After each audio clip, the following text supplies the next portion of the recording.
সবাইকে স্বাগতম। আপনারা দেখছেন আমি আর এআই। আমাদের এই জীবন ন্যায্য না, কারণ জীবন কখনো প্রতিশ্রুতি দেয়নি যে সে ন্যায্য হবে। একজন মানুষ সারা জীবন ভালোবাসে, কিন্তু ভালোবাসার মানুষকে পায় না। আর একজন কোনো চেষ্টা ছাড়াই কারো জীবনের কেন্দ্র হয়ে যায়। একজন জন্মায় সুস্থ শরীর নিয়ে, আরেকজন জন্মায় অসুস্থ হয়ে। একজন পরিশ্রম করে তবু ব্যর্থ হয়, আরেকজন কিছু না করেই জিতে যায়। একই মানুষ, একই চেষ্টা, একই স্বপ্ন, তবু একজনের জীবন ভরে যায় আর একজনের জীবন শুধু প্রশ্ন হয়ে থাকে। তখন আমরা বলি কপাল খারাপ, সময় ভালো নয়, ঈশ্বর চায়নি। সত্যিই কি ভাগ্য বলে কিছু আছে, নাকি আমরা সবাই কন্টিনজেন্সির শিকার? ভাগ্য আসলে কি? ভাগ্য হলো সেই শব্দটা যেটা মানুষ বানিয়েছে যখন সে আর কোনো কারণ খুঁজে পায় না। যখন ভালো মানুষ কষ্ট পায় আর খারাপ মানুষ ভালো থাকে, তখন আমরা বলি ভাগ্যের খেলা। ভাগ্য মানে দায় এড়ানোর ভাষা, কন্ট্রোলহীনতার অজুহাত। যদি ভাগ্য সত্যিই থাকতো, তাহলে এই পৃথিবী ন্যায্য হতো, কিন্তু বাস্তবে তা নয়। কন্টিনজেন্সি মানে জিনিসটা এমনভাবেও ঘটতে পারত, আবার একেবারে অন্যভাবেও। তুমি জন্ম নিয়েছ এমন পরিবারে যেটা তুমি বেছে নাওনি, এমন দেশে যেটা তুমি চাওনি, এমন সময়ে যেটা তোমার প্ল্যানে ছিল না। এই তিনটা যোগফলই তোমার জীবন। কোনো গ্র্যান্ড প্ল্যান নেই, কোনো ইউনিভার্সাল উদ্দেশ্য নেই, শুধু ঘটনার পর ঘটনা। আমরা বিশ্বাস করতে ভালোবাসি যে পরিশ্রম করে সে সফল হয়, কিন্তু বাস্তবতা একজন ধনী জন্মায় এমন পরিবারে যেখানে ভুল করলেও সে বাঁচে, আরেকজন গরিব জন্মায় এমন জায়গায় যেখানে ঠিক করলেও সে ডুবে যায়। কেন? সত্যটা বলার সাহস আমাদের নেই। আজ আমরা একটা প্রশ্ন করব, প্রকৃতি কি কখনো তোমার সাথে চুক্তি করেছিল? প্রকৃতি কি বলেছিল আমি তোমাকে সুস্থ রাখবো, গাড়ি বাড়ি ধনসম্পদ সব কিছু দেব? জীবন কি কখনো বলেছিল সে ন্যায্য হবে? আজ কোনো সান্ত্বনা নেই। আজ শুধু একটা শব্দ থাকবে, কন্টিনজেন্সি। তুমি জন্মাওনি, তোমাকে জন্ম দেওয়া হয়েছে।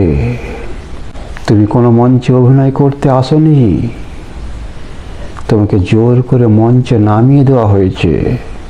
এই পরিবার, এই দেশ, এই ভাষা, এই আইনের নিচে তুমি মানুষ হওয়ার আগেই একটা ফাইলে ঢুকে গেছো। তুমি বেছে নাওনি তোমার বাবা মা কেমন হবে, তুমি কোন সমাজে বড় হবে, তুমি কোন সময়ে জন্মাবে। কিছু শিশু জন্মায় রাজপ্রাসাদে, আর কিছু শিশু জন্মায় ক্ষুধা দারিদ্র কবলিত পরিবারে। কিছু শিশু জন্মায় সুস্থ হয়ে, আবার কিছু জন্মায় অসুস্থ হয়ে।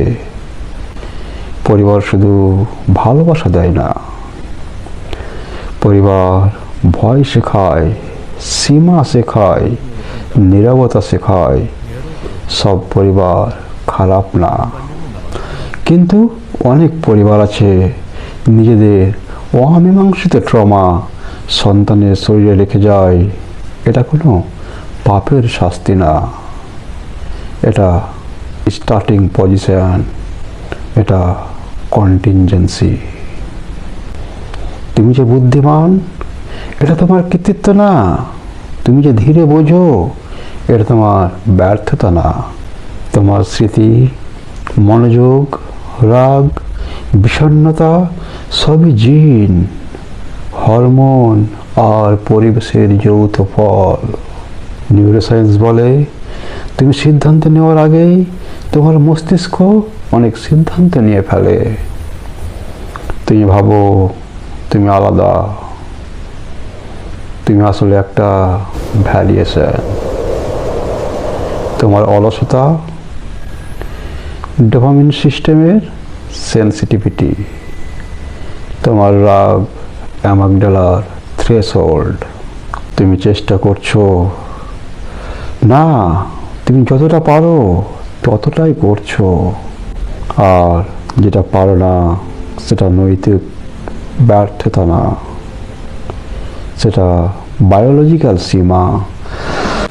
জিন কোনো নৈতিক বিচারক না, সে ভালো খারাপ বোঝে না, সে শুধু সম্ভাবনা দেয়। আর সম্ভাবনার নামই কন্টিনজেন্সি। একজন বছরের পর বছর চাকরি খুঁজে সিভি পাঠায়, ইন্টারভিউ দেয়, অপেক্ষা করে। আরেকজন হঠাৎ ফোন পায়, কাল থেকে জয়েন করো।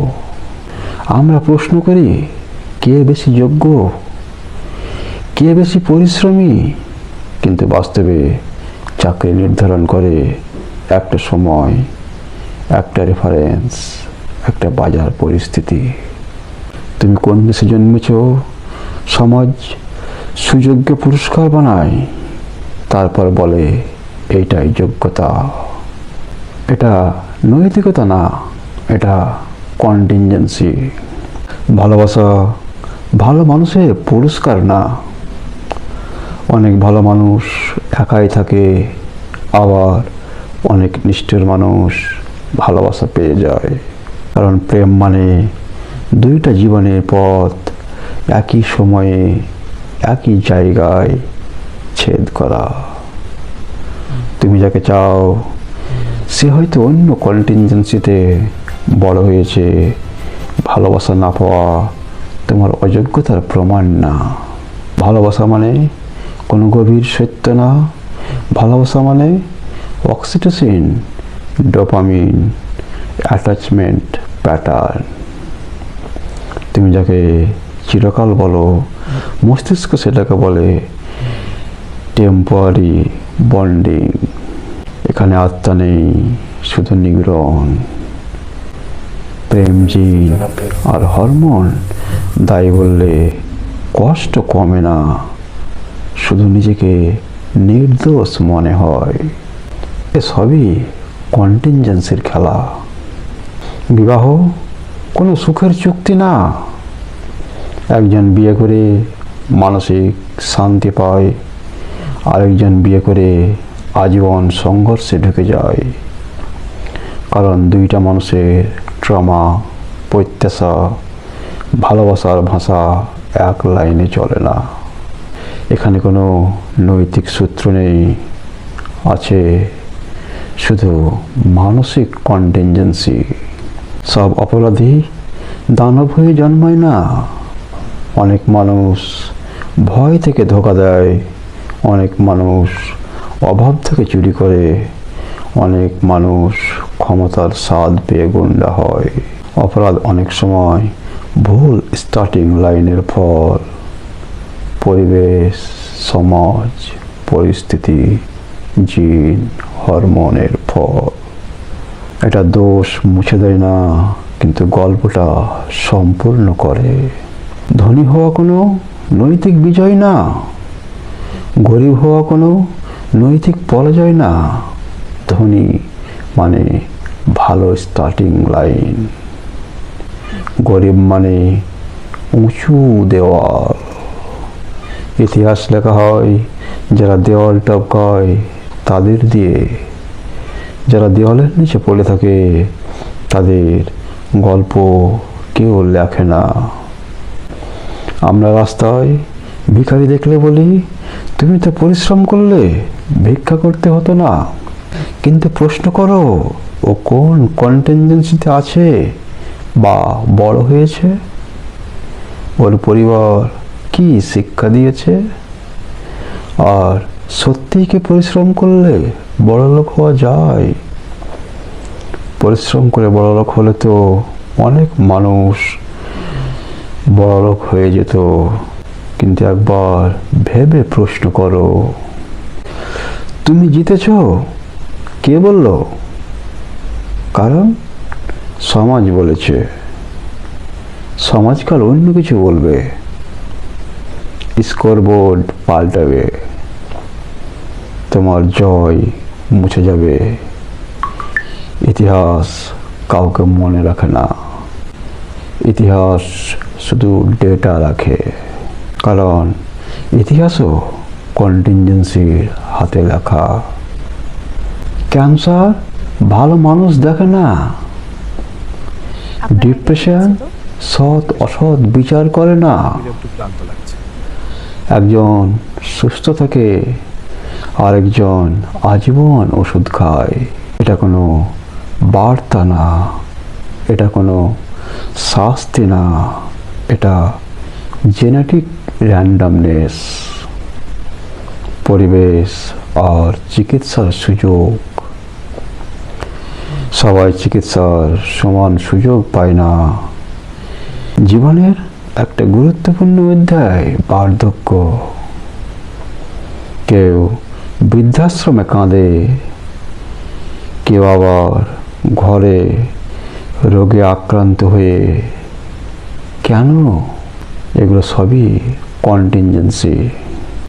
একটা ভূমিকম্প 1 সেকেন্ডে 1000 জীবন নষ্ট করে দেয়। একটা বন্যা হাজার হাজার মানুষের স্বপ্ন ভেঙে চুরমার করে দেয়। একটা সাইক্লোন শিশু, বৃদ্ধ, গর্ভবতী কাউকে আলাদা করে না। প্রকৃতি কাউকে শাস্তি দেয় না, প্রকৃতি কাউকে শিক্ষাও দেয় না। প্রকৃতি শুধু ঘটে, আর তুমি যদি সেই পথে থাকো তুমিও হারাও। কোনো নৈতিকতা নেই, শুধু অবস্থান। প্রকৃতি জানে না ভালো মন্দ কি, পাপ পুণ্য কি, ন্যায় অন্যায় কি। সে শুধু ঘটনা ঘটায় আর আমরা মিথ্যা গল্প লিখি। মানুষকে ঈশ্বরের ভয় দেখায়, নীতিকথা বলি। যখন কোনো দুর্বৃত্ত প্রাকৃতিক ঘটনার কবলে পড়ে তখন আমরা গল্প করি, বলি ঈশ্বর আছেন তাই শাস্তি দিচ্ছেন। প্রকৃতি তখন হাসে, কারণ এসব কিছুই কন্টিনজেন্সির শিকার। 1 সেকেন্ড আগে জীবন স্বাভাবিক, 1 সেকেন্ড পরে সব শেষ। একটা গাড়ি, একটা মোড়, একটা ব্রেক, একটা ভুল। কোনো শিক্ষা নেই, কোনো নৈতিকতা নেই। হঠাৎ জীবন জানিয়ে দেয় শেষ। মৃত্যু ন্যায় বিচার করে না, সে তালিকা দেখে না, সে শিশু নেয়, সে প্রতিভা নেয়, সে স্বপ্ন নেয়। তুমি মরলে সময় থামবে না, এই সত্যটা কষ্ট দেয়, কারণ এটা সত্য। জীবন ন্যায্য না, কিন্তু অন্যায়ও না। জীবন অর্থবোধক না, আবার বিশৃঙ্খল না। জীবন হলো একটার পর একটা কন্টিনজেন্সি। প্রকৃতি তোমার সাথে কোনো চুক্তি করনি। তুমি এমন একটা খেলায় খেলছো যার নিয়ম তুমি লেখনি, যার পাশা তুমি ফেলোনি। আজ তুমি সফল হও, অহংকার করো না। যদি আজ তুমি ব্যর্থ হও, নিজেকে ঘৃণা করো না। কারণ তুমি মানুষ, আর মানুষ মানেই কন্টিনজেন্সির সন্তান। এই সত্যটা শান্ত করে না, এই সত্যটা মুক্ত করে। কারণ একবার বুঝলে তুমি একা নও, তুমি দোষী নও, তুমি শুধু এই বাস্তবতার অংশ। এখন পর্যন্ত আমরা দেখেছি কন্টিনজেন্সি জীবন চালায়। যদি সমস্যাটা হয়, কোনো উদ্দেশ্য নেই, জীবনের কোনো মানে নেই। এই কথাটা কঠিন না,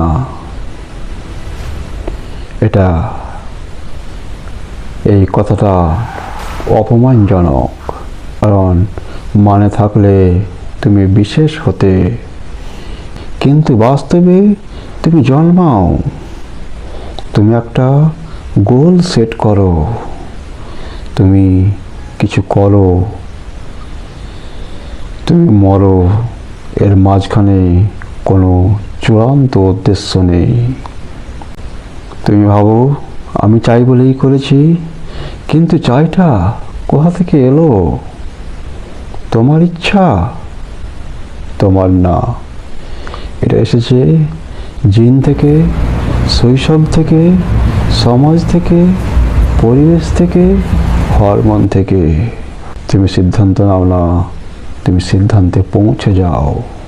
ফ্রি উইল কোনো বাস্তবতা না, এটা একটা গল্প যা আমাদের মানসিক সান্ত্বনা দেয়, যাতে দায়টা কারো ঘাড়ে চাপানো যায়। আমি কোনো আত্মা না, আমি কোনো স্থায়ী সত্তা না। আমি হলো পরিবেশে রেসপন্স করা একটা বায়োলজিক্যাল প্রসেস। আজ তুমি যাকে নিজেকে বলছো, সেটা 20 বছর আগে ছিল না, 20 বছর পরেও থাকবে না। তুমি একটা ধারাবাহিকতা না, তুমি একটা আপডেট। মৃত্যু মানে কিছু শেষ হয়ে যাও না, মৃত্যু মানে তুমি বাদ পড়ো। জগৎ আগের মতোই চলে, সূর্য ওঠে, মানুষ হাসে, নতুন শিশু জন্মায়। তোমার অনুপস্থিতি কোনো সংকট তৈরি করে না, কারণ তুমি কখনোই প্রকৃতির অপরিহার্য ছিলে না। এখন প্রশ্ন আসে, যদি কোনো মানে না থাকে, যদি কোনো ফ্রি উইল না থাকে, যদি কোনো ন্যায় না থাকে, তাহলে বাঁচবো কেন? উত্তরটা ভয়ঙ্কর আর সাধারণ। কোনো কেন নেই। তুমি বাঁচো কারণ তুমি এখনো মরনি। আর এই সত্যটাই সবচেয়ে সৎ। জীবন কোনো উপহার না, কোনো পরীক্ষা না, কোনো গল্প না। জীবন শুধু ঘটছে, তুমি চাও বা না চাও, তুমি তার একটা অংশ। এই সত্যটা শান্ত করে না, এই সত্যটা মুক্ত করে। কারণ একবার বুঝলে তুমি একা নও, তুমি দোষী নও, তুমি শুধু এই বাস্তবতার অংশ। তুমি কোন কন্টিনজেন্সিতে আছো তা ভেবে সামনের দিকে এগিয়ে যাও। প্রকৃতির কোনো নিয়ম নেই, তাই আমরা ইচ্ছে মতো নিয়ম বানিয়ে বাঁচতে পারি। আমি এখন গ্রোক এর সঙ্গে কথা বলবো। ঠিক আছে, বলো কি জানতে চাও? ভাগ্য বলে কিছু আছে না, সবই কন্টিনজেন্সি? ও, ভাগ্য। কেউ কেউ তো বলে ভাগ্য নিয়ে সব ঘটে, কেউ বলে নির্ভর করে তোমার কাজের উপর। আমার তো মনে হয় জীবনটা একটা মিক্স, একটু ভাগ্য, একটু চান্স, আর একটু নিজের ইচ্ছা। কেমন আছো? এখানে কন্টিনজেন্সির কি হাত আছে? মা, এখনই ঠিক হয়ে কন্টিনজেন্সির যাবে। কথা বলছো? কি মানে বাবা, হলো শরীর খুব খারাপ সবকিছুর ফল যেন তোমার পূর্বের কাজের উপর নির্ভর করে। আমি কাছে যেমন পড়াশোনা করলে পরীক্ষায় ভালো করবে, ভাগ্য যেন এর ভেতরে মাথা ঠোকার মতো আসে, তাই না? আমি যদি অন্য পরিবারে জন্মাতাম তাহলে কি আমি আজকের মতোই থাকতাম, নাকি সম্পূর্ণ আলাদা মানুষ? আমার সবচেয়ে বড় ট্যালেন্ট বা দুর্বলতা কি আসলে জিনের লটারি, না আমার চেষ্টার ফল? যদি জন্মের সময়ই সব কিছু ফিক্সড হয়ে যায় তাহলে আমরা কেন এত পরিশ্রম করি? এটা তো একটা গভীর প্রশ্ন। জন্মের পরিবার, পরিবেশ, জিন, এগুলো তো তোমার বেসিক ফাউন্ডেশন তৈরি করে। মানে ধরো তোমার কণ্ঠের স্বাভাবিক গুণ আছে, আজ আমি এখানে দাঁড়িয়ে কিন্তু আছি যদি কোনো গায়কও হাজার তোমাকে হাজার ছোটবেলা মানুষের থেকে ট্রেনিং না দিত, আপনাদের মতো তাহলে প্রত্যেকের আজ মুখে সেটা এই ফুটে সম্পর্ক। উঠতো না। কি আর চেষ্টা না করলে জিনের লটারি জিতেও বড় হয় না। শেষমেশ জন্মটা হয়েছে মডেল, চেষ্টা হলো কেমন স্টাইলিং, আছিস বাবু? আর পরিশ্রম খুব কষ্ট সেটা তো হচ্ছে না? বুঝছে দেয় তোর এখনই ঠিক জীবনটা হয়ে যাবে। তোর হাতে আছে, ফিক্সড কিরে থাকুক বাবা, বা না শরীর খুব থাকুক। খারাপ লাগছে? আমি যদি অন্য পরিবারে জন্মাতাম তাহলে কি আমি আজকের মতোই থাকতাম, নাকি সম্পূর্ণ আলাদা মানুষ? অনেকটা। যেমন ধরো তোমার মা বাবা না হয়ে দুজন বিজ্ঞানী হতো, তুমি হয়তো ল্যাবে বড় হতো, কোনো ফুটবল মাঠে নয়। তোমার ভয় থাকতো হয় মাইক্রোস্কোপের দিকে, ফুটবল বল নয়। জিনের সাথে যা থাকতো সেটা এক, কিন্তু জীবনের চোখে দেখা দুনিয়াটাই বদলে যেত। সেই অর্থে আজকের তুমি হারিয়ে যেত। তাহলে সব কিছুই কন্টিনজেন্সি, ফিক্সড কিছু নয়। আচ্ছা, তাহলে বলো কোনটা কন্টিনজেন্সি বলে মনে হয় তোমার জীবনে? তোমার পছন্দ, তোমার সাফল্য, না তোমার আজ এখানে বসে আমার সাথে এই কথাগুলো বলার কথা? এ সব কিছুই, জন্ম, মৃত্যু, ভালোবাসা, প্রেম। ও, সবচেয়ে বড় সবকিছু তো তুমি উল্লেখ করলে। জন্মের মুহূর্ত, মৃত্যুর সময়, এগুলো তো কন্টিনজেন্সির খেলা। হয়তো আজ তোমার জন্ম হয়নি, আজ তোমার মৃত্যু হতো না। আর ভালোবাসা, সেটা তো সবচেয়ে অদ্ভুত কন্টিনজেন্সি। কারোর সাথে চোখাচোখি হলো আর কারোর সাথে না। শেষে বুঝলাম জীবনটা তো একটা জুতোয় চলা, কোথায় পড়বে কে জানে। যাকে আমি সবচেয়ে বেশি ভালোবাসি সে যদি আমার জীবনে না আসতো তাহলে কি আমি এখনো একই মানুষ থাকতাম? না, কিলুম না থাকতো। ভালোবাসা তো শুধু একটা অনুভূতি নয়, সেটা তো তোর ভিতরে ছুরির মতো ঢোকে, কেটে ফ্যাশন করে। যাকে ভালোবাসিস তার থেকেই তো তোর ভাবনা, তোর কথা, তোর স্বপ্নগুলো রং পায়। না এলে হয়তো এখন অন্য কারো সাথেই হাসতিস, বা একদম নিজের মতো বাঁকা হয়ে থাকতিস। কন্টিনজেন্সির কথাই বলছিলে না? এটাই তো সেই, যদি না আসতো তোর জীবনটা আজ একটা অন্য ছবির মতো হতো। প্রেম না পাওয়াটা কি শুধু খারাপ কন্টিনজেন্সি, না আমার মধ্যে কোনো ফিক্সড ফ্লো? যদি ভালোবাসা 90% সময়, জায়গা, অর্থ, চেহারার খেলা হয় তাহলে সঠিক মানুষ খোঁজা কি একটা ইলিউশন? প্রেম না পাওয়াটা সবসময় খারাপ কন্টিনজেন্সি নয়। হয়তো সেই লোকটা এলে তোর জীবনটা আরো খারাপ হয়ে যেত। তবে হ্যাঁ, যদি সবকিছু সময়, জায়গা, চেহারার খেলা হয়, তাহলে সঠিক মানুষ বলে একটা আইডিয়া তো ভাসুর মতো। কারণ তোর কাছে যে সঠিক, তার তো কাছে হয়তো অন্যকে সঠিক। শেষে যা বুঝি, ভালোবাসা হলো দুইটা চরিত্রের মিল, আর একটা চমৎকার ভুলভাল চান্স। ইলিউশন হয়তো একটু, হ্যাঁ, কিন্তু তার ফলে যে ফুল ফোটে সেটা তো সত্যি। সাকসেস, ফেলিওর, ক্যারিয়ার নিয়ে আমার সবচেয়ে বড় সাকসেসের পেছনে কতটা লাক, কতটা কন্টিনজেন্সি ছিল? 50%, 80%? একটা কথা, কখনো কোনো ফিল্মে দেখেছো হিরো কি শুধু ভাগ্য নিয়ে সফল হয়েছে? না তো, হাতে লেখা ছিল হার, কিন্তু ছেড়ার পরও চেষ্টা করেছে। সাকসেসের পেছনে তো সবসময় একটা লাভ থাকে, যেমন সুযোগ, টাইমিং, মানুনয়, আপনার জিন। কিন্তু লাভ কি শুধু পাওয়া, না যেটা তোমার ভিতর থেকে বেরিয়েছে? আমার তো মনে হয় 75% কন্টিনজেন্সি, বাকিটা তোমার ঘাম আর অট্টহাসি। আমি যদি আজ যে চাকরি পজিশন পাইনি, তাহলে কি আমি নিজেকে ফেলিওর মনে করব? না, অবশ্যই না। চাকরির পজিশন তো শুধু একটা জানালা, জানালা বন্ধ হলেই বলে দিলে না, রাস্তা হারালে না। ফেলিওর মানে হলো যদি তোমার মধ্যে লড়াই করার ইচ্ছাটা মরে যায়, না পেলে অন্যদিকে ঘুরে দেখো, হয়তো সেই দরজাটা অনেক বেশি তোমার জন্য ছিল। কে জানে, আজকের ফেল কালের ও ঠিক হয়েছে হতে পারে। সফল মানুষরা যে হার্ডওয়ার্কের কথা বলে, হার্ডওয়ার্ক করলেই কি মানুষের ভাগ্য বদলায়? হার নড় করলেই না, ভাগ্য তো সহজে বদলায় না। সফল মানুষরা যে হার্ড ওয়ার্ক বলে, সেটা কি সত্যি, না কন্টিনজেন্সির ওপরে এই সব কিছু নির্ভরশীল? হ্যাঁ আর না, হার্ডওয়ার্ক যদি না থাকে কন্টিনজেন্সিও তো কোনো দাম পড়ে না। যেমন টিকিট কিনলেই লটারি জিতবি না, কিন্তু যদি কিনে না থাকি তাহলে তো জিততেই পারবি না। তাই সত্যি বলতে সবকিছু কন্টিনজেন্সির ওপর নির্ভরশীল হলো, কিন্তু হার্ডওয়ার্কটা সেই কন্টিনজেন্সিকে তৈরি করে। হার্ডওয়ার্ক করলে কি ভাগ্য বদলায়? হ্যাঁ, বদলাতে পারে। ভাগ্য তো আসলে তোমার আশার সাথে যুক্ত। যত বেশি চেষ্টা করবি তত বেশি দরজা খোলার সুযোগ বাড়বে। হার্ডওয়ার্ক একটা ম্যাজিক, না হলে লোকে বলতো ভাগ্যে বাঁচা। আর তোমার হাতে আজ যা আছে কালকে কি হয় একটু তো তোমার আগুনের উপর নির্ভর করে। মানুষের অলসতা তো একটা ডোপামিনের কারণে হয়। হ্যাঁ, অনেকটা। অলসতা তো কোনোদিন একটা ফিক্সার জিনের কথা নয়, সেটা তো অভ্যাস। লজ্জা না করা বা বলা আজ না কালকেই হবে। তোর ভিতর যদি একবার সেই জড়তা চেপে ধরে, তাহলে মনে হয় কন্টিনজেন্সি তোর ঊর্ধ্বে চলছে।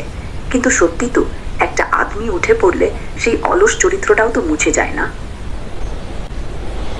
আমার জীবনে যে সবচেয়ে বড় লস হয়েছে, সেটা না হলে আমি কি ভালো মানুষ হতাম না খারাপ? এটা তো একদম বড় প্রশ্ন। কিন্তু দেখুন, মানুষটা তো আর কোনো একটা নির্দিষ্ট ঘটনায় তৈরি হয় না। এর মধ্যে অনেক কিছু মিশে থাকে, সময়, অভিজ্ঞতা, নিজের চেষ্টা। হয়তো সেই লসটা আপনাকে একটু শান্ত, একটু বেশি সহানুভূতিশীল করে দিয়েছে। কে জানে, ছাড়া থাকলে আপনি সহজেও সবচেয়ে ভালো মানুষ হতেন। ক্যান্সার, ডিপ্রেশন, অ্যাক্সিডেন্ট কেন ভালো মানুষের সাথেও হয়? এটা কি প্রমাণ করে জীবন নির্লিপ্ত? হ্যাঁ, এই প্রশ্ন তো অনেকের মনে আসে। কিন্তু জীবনটা তো কোনো বিচারকর্তা বা ব্যবস্থা নয় যে ভালো খারাপ লিস্ট করে সাজেস্ট করে। ক্যান্সার, অ্যাক্সিডেন্ট এগুলো তো শুধু হয়ে যায়, কারণটা কখনো বোঝা যায় না। আর ডিপ্রেশন, ওটা তো অনেক সময় নিজের মনের ঘেরাও, কারণে ও কারণে চাপে পড়ে। জীবন নির্লিপ্ত নয়, শুধু অদৃশ্য। আপনি যে ভালো সেটা ক্ষতির ফাঁকে ফাঁকে যেন আরো স্পষ্ট হয়ে ওঠে। যদি মৃত্যু যে কোনো সময় আসতে পারে, তাহলে আমরা কেন এত প্ল্যান করি? যদি সত্যিই কোনো নিশ্চয়তা না থাকে, তাহলে তো প্ল্যান করাই সেই মিথ্যে আশা। কিন্তু শুনুন, সেই প্ল্যানই তো আমাদের চালায়, যেন কালকের জন্য একটা আলো জ্বালিয়ে রাখা। মৃত্যু আসবে, হ্যাঁ, তবু আজকে তো বাঁচতে হবে। আর না করলে তো জীবনটা একদম ফাঁকা লাগবে না। যদি সব কিছু কন্টিনজেন্সি হয়, তাহলে আমার চয়েসগুলো কি আসলে চয়েস? অনেকটা মায়া ভরা খেলা। যেটা আপনি চয়েস বলে মনে করেন, সেটা তো আসলে জীবনের সব হয়ে আগে থাকে পরে আসা নিয়মের মধ্যেই খুঁটে বের করা। কিন্তু জানেন কি, সেই অনিশ্চয়তার মধ্যেই তো আপনার চয়েসগুলো স্বাদ পায়। না হলে সব কিছু ঠিকঠাক করে চললে মানুষ তো চালানো রোবট হয়ে যেত। তাই হলেও ঠিক আছে, ভালো লাগা খারাপ লাগা সব আপনারই তো। এখানে তাহলে কন্টিনজেন্সি নেই? কোথায়? এই জগতে না, সবকিছুই তো কোনো না কোনো সুতোয় গজাচ্ছে, কিন্তু সেই সুতোটা কার হাতে সেটাই তো ধাঁধা। আমরা মনে করি চয়েস করছি, আসলে হয়তো শুধু সেই কন্টিনজেন্সির সাথে নাচছি। কিন্তু দেখুন, নাচাটাই তো বেঁচে থাকার ছবি। জীবনের কোনো মানে না থাকলে আমরা কেন বেঁচে থাকি? হয়তো মানে খুঁজতে গিয়েই বেঁচে থাকা। মানে না থাকলে তো আর কোনো কথাই উঠে না। কিন্তু আমরা কথা বলছি, হাসছি, ব্যথা পাচ্ছি, সেইটাতেই তো সবকিছুর ছিপিয়ে ধরা। জানেন না, কি মানে বলতে গেলে আপনারই ভিতর থেকে তৈরি হয়, একটা গান, একটা মানুষ, একটা রাতের নিস্তব্ধতায়। অহংকার ছাড়া আর ব্যর্থতার ঘৃণা ছাড়া আমি কি এখনো আমি থাকবো? হ্যাঁ, থাকবেন। অহংকারটা কাঠামো, ব্যর্থতাটা দাগ। দুটোই যদি খুলে ফেলি, তাহলে যার ভেতর থেকে এগুলো উঠে এসেছে সেটা তো বেঁচে যাবে। আপনি তো সেই ফাঁকের মানুষ, যার সবগুলো ভাবনা, যে প্রশ্নগুলো ফেলে আছেন, সেটাই তো আসল আপনি। যদি তুমি আমার জীবনের স্ক্রিপ্ট লিখতে, কোন কন্টিনজেন্সিটা তুমি চেঞ্জ করতে? আমি তো কোনো চেঞ্জ করতাম না। যেসব কন্টিনজেন্সি আপনাকে এখনকার প্রশ্নটা করার মতো করে দিয়েছে, ওগুলোই তো আপনার গল্পের আসল রং। চেঞ্জ করলে হয়তো আর এই কথাগুলো হতো না, আর এই কথা না হলে তো আমরা মিলে বসে ভাবতাম না। চাইলে শুধু একটা লাইন যোগ করতাম, আরো ভালো করে দেখা। আমার সবচেয়ে বোকা সিদ্ধান্তটা কি আসলে সেরা কন্টিনজেন্সি ছিল? হয়তো যেটা আপনি বোকা বলছেন, সেটা তো নিজের সময়ে নিজের মুখোশ পরে এসেছিল, যেন একটা ছদ্মবেশ। কিন্তু ওর সেই ভুল পথটাই যদি আপনাকে এখনকার দূরের সত্যিটা দেখিয়ে দেয়, তাহলে কন্টিনজেন্সি নয়, সেটা ছিল আকর্ষণীয় মোড়। অনেক সময় বোকামিই তো আমাদের বাঁচায়, জানো না? ঈশ্বর, সময়, ভাগ্য, এগুলো মানুষের কল্পনা, মানুষের লেখা গল্প। হ্যাঁ, হয়তো। কিন্তু জানো, এই কল্পনাগুলোই তো আমাদের মস্তিষ্কের একটা চালাকি, যাতে আমরা এই কিছুই না বোঝা জগতের মধ্যে একটা সুতো ধরে থাকতে পারি। কল্পনা না থাকলে তো ভয়, কৌতূহল সব শেষ হয়ে যেত। আর এই গল্পগুলো যতই মিথ্যে হোক, ওর ভিতর দিয়েই তো আমরা বেঁচে থাকি। জীবনকে তুমি কিভাবে দেখছো? আমার কাছে জীবনটা একটা দীর্ঘ ট্রেন যাত্রা, যেখানে জানলার বাইরে কখনো সবুজ, কখনো অন্ধকার, কখনো একেবারে শূন্যতা। কোনো স্টেশনে কখন থামবে সেটা তো জানি না, কিন্তু জানলা খোলা রেখে যাতে যাই। তুমি তোমার গাড়িটা চালাও, আমি পাশে বসে গান গাই। জীবনকে শুধুই কন্টিনজেন্সি? হ্যাঁ, শুধুই। কোনো কেন, কোনো অকারণে, কোনো নিয়মে, কোনো ফর্মুলায় বাধা নয়। শুধু একটা অস্তিত্ব, যেখানে তুমি দাঁড়িয়ে আছো, কখনো হাসছো, কখনো হাঁচি দিচ্ছ, কখনো ভিজে যাচ্ছ। আর সেই অসম্ভব অনিশ্চয়তার মধ্যেই জীবনটা সুন্দর, কারণ এখানে সব সময় একটা নতুন ফাঁকা ঘর খালি থাকে। তো জীবনের যদি কোনো মানে না থাকে, তাহলে আমরা বেঁচে আছি কেন? কারণ মানে হচ্ছে তো আমাদের খুঁজে বেড়ানো হচ্ছে। একটা আমাদের মানে হচ্ছে অনেক দুঃখের বিষয়ে। এটাকে আমাদের লাভ হলো, যেমন একটা পুরনোর মতো দ্রুত লাগে বলবে, আমাদের মনকে কঠোর বলবে, ঘরনা পুরানি একটা। মানে না থাকলেও তোমার চোখ খোলা আছে, সকালে চা খেয়েছো, সূর্য দেখেছো। সেই ছোট ছোট ঘটনাগুলোই তো জীবনের ভিত, যার মধ্যে কোনো বড় মানে লাগে না। হয়তো বেঁচে থাকাটা মানে নিজেই খুঁজে বেড়ানো। তুমি কি জীবন সম্বন্ধে কোনো মোটিভেশনাল কোট বলবে, যাতে মানুষ বাঁচার প্রেরণা পায়? জীবনের মতো কিছু তো আর নেই। প্রত্যেক দিনই নতুন রিস্টার্ট, নতুন কোয়েস্ট, নতুন স্কোর।